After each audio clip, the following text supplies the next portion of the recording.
Stand by.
Well, good evening. Thank you very much for tuning in to the channel. Today join me in this spectacular spot in North Wales. I found this place whilst I was kayaking around the peninsula here, and I saw this little shed. Well, it looks more like a house really from the water because there's a chimney on it. So I thought, I'll take a little trip in and let's see what it is. So let's take a closer look and see if there's any cool history behind this place. Right, that's one thing for sure. It's not short of benches. 1, 2, 3, 4 benches. Happy days. Right, so I'm not going to pretend that I know all this information off the top of my head. So I'm going to go on ChatGPT and hopefully it'll tell me some historical facts about this place. So according to ChatGPT, it says, historically, small trading ships relied on the port to bring in essential goods like iron, tea, sugar and coal. Owned by the historic Cefn Amlwch estate, the cove was a crucial logistic link for the shipping routes to and from Liverpool, Chester and Ireland. Ships would offload directly onto carts at the low tide. So those winches, as you'll see now, on the shoreline is what pulled the carts off the ships during low tide. Wow! And they're still there. An unusual but highly successful import was a mixture of soap waste and street sweepings shipped from Dublin factories. Local farmers bought this cargo because it was an exceptionally effective fertiliser. Well, that is very interesting. So the decline of this port was down to commercial trading drastically reduced as island roads improved. Small ships continued to deliver coal here around 1935. So obviously you can get a ferry now from Ireland to Holyhead, which most of the trading will come through there. But I think it says here the last few ships were in 1935, which came here to deliver coal. Some more interesting facts. Right. So this section here is about maritime trade. During the fishing boom, the name Yscadden derives from the Old Welsh term for herring. During the 17th and 18th centuries, Porth Yscadden was a bustling hub for the herring industry, with fish caught and exported to Dublin. The cove still features the weathered gable end of an 18th century custom officer's house, a testament to its past and working harbour.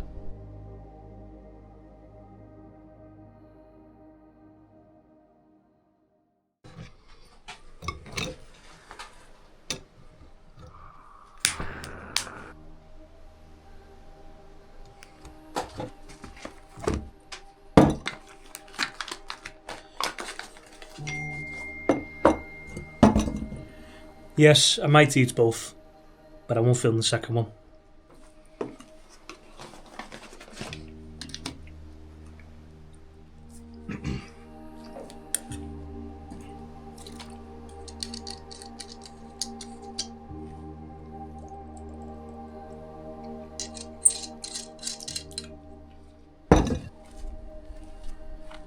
Well, that's me, all done. What an absolutely spectacular place. I'll definitely be coming back here more for some camp and cooks. Probably not via kayak next time because it is a bit dodgy down there. So I will be taking the walking route.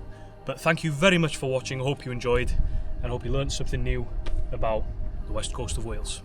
Adios.